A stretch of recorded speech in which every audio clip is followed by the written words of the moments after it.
Ես կարծում հետաքրքիր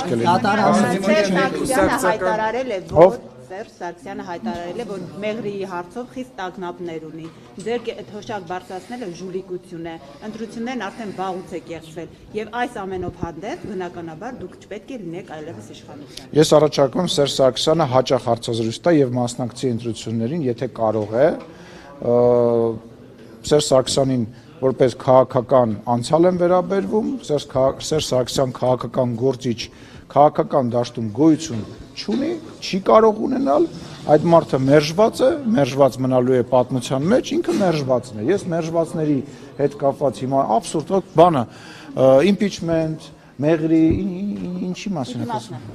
Ինչ է ասում Թրիպյանը։ Մեծ տագնապներ ունեմ եւ մասնավորապես հիշեցնում է ճանապարհի լայն։ Թող Վալերյան կախմի, մեծ տագնապ։ Պարոն Սիմոնյան, Ռոբերտ Քոչարյանն էլ կարծում է, որ Հայաստանը ստեղծված իրավիճակից ամենալավը ինքը կարող է հանել, իր վերջի ասուլիսում ասել էր, որ ամենալավը ես կարող եմ ղեկավարել այս երկիրը։ Սա առաջին հարցը եւ երկրորդը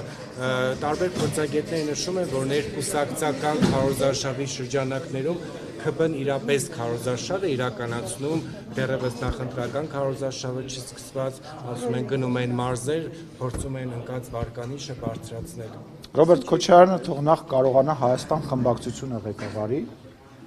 նա չի կարողանում ղեկավարել եւ ակնհայտ է, որ Հայաստան խմբակցությունը չի ղեկավարվում իր կողմից, այնտեղ դաշնակցությունը վերցրել է իշխանությունը եւ մնացածը ուղղակի սատելիտ են։ Եվ Ռոբերտ Քոչարյանը ղեկավարելու մասին թող չխոսի, որովհետև ես հասկանում եմ հիմա շատ մարդիկ մոռացել են Ռոբերտ Քոչարյանը իր ղեկավարման տարիներին ինչեր է արել, բայց ասենք ով Քոչարյանը թող ղեկավարման մասին չխոսի, Քոչարյանը այլ բան ունի անհանգստանալու, հաջորդ պարլամենտական ընտրություններին ինքը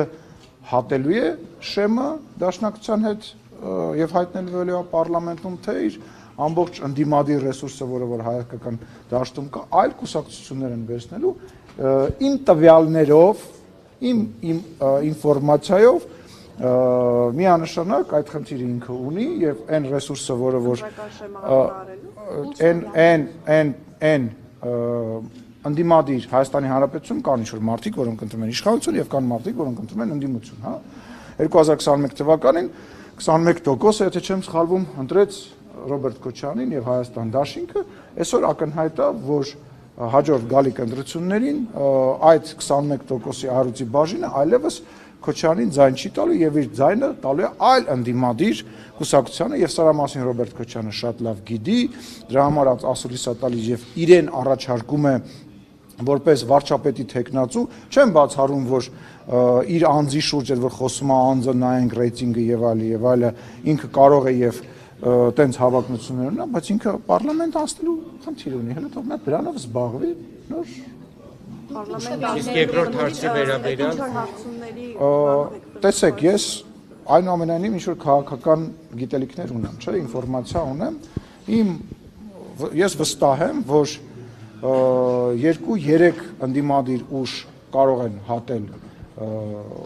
անցողիկ շեմը, որոնցից երկուսը ակնհայտ կամ չեն հատելու կամ դժվարությամբ են հատել, այսինքն լինելու է մի հատ մեծ որևիցե ուժ, դա արդեն ընտրարշավը ցույց կտա։ Կարծում եմ, որ կամ այս նոր ստեղծված մեր ձևով տարբերակն է, կամ Ծառուկյանի տարբերակն է, իրանք երկուսով են մրցելու առաջին ընդդիմադիր ուժ լինելու համար։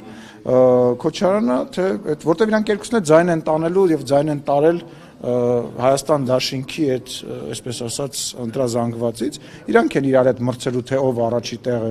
կգրավի, իսկ այ Հայաստան դաշինքը իր Ռոբերտ Քոչարյանով պետք է Իսկ ես թվում է ով հարցը, ինչ հարց էր։ Երկրորդ հարցի հետ կապված բան Սիմոնյան։ Մի րոպե։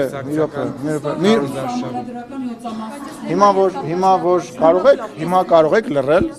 շնորհակալություն։ Ներկուսակցական փայլակին չէ։ Ներկուսակցական քարոզարշավի ասում է անբանտակ, ԿՊ-ն քարոզարշավ է իրականացնում, փորձում է միջև բուն քարոզարշավը իր ընկած վարկանիշը բարձրացնել։ Ես ուզում եմ հասկանալ, ինչ կա արված, որ չի արվել նախկինում եւ արվում է հիմա։ Վարչապետը չի գնացել մարզերով, չի գնացել գյուղերով, պերաշկի չի կերել, որևիցե ձևով հետաքրություն չի ստեղծել իր շուրջ համացանցում, որևիցե ձևով ինֆորմացիա չի տրվել, ինչ նոր բան է արվում, որը որ առաջ չի արվել, ուղղակի հիմա ինտենսիվ է, հա, շաբաթ-կիրակի օրերը մեկ օր կլինի շաբաթ, կլինի օր կլինի շաբաթ-կիրակի կլինի,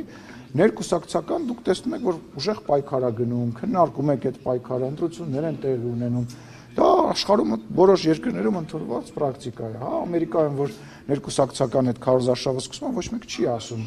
որևիցե բան։ Օրենք չի խախտվում, եթե նման դեպքեր կլինեն, կարծում եմ հասարակական կազմակերպությունները, լրագրողները կարձանագրեն, մնացածը դա ներկուսակցական քարոզ արշավ է։ Ես կարող եմ քաղաքացիները ձեր կուսակցության անդամ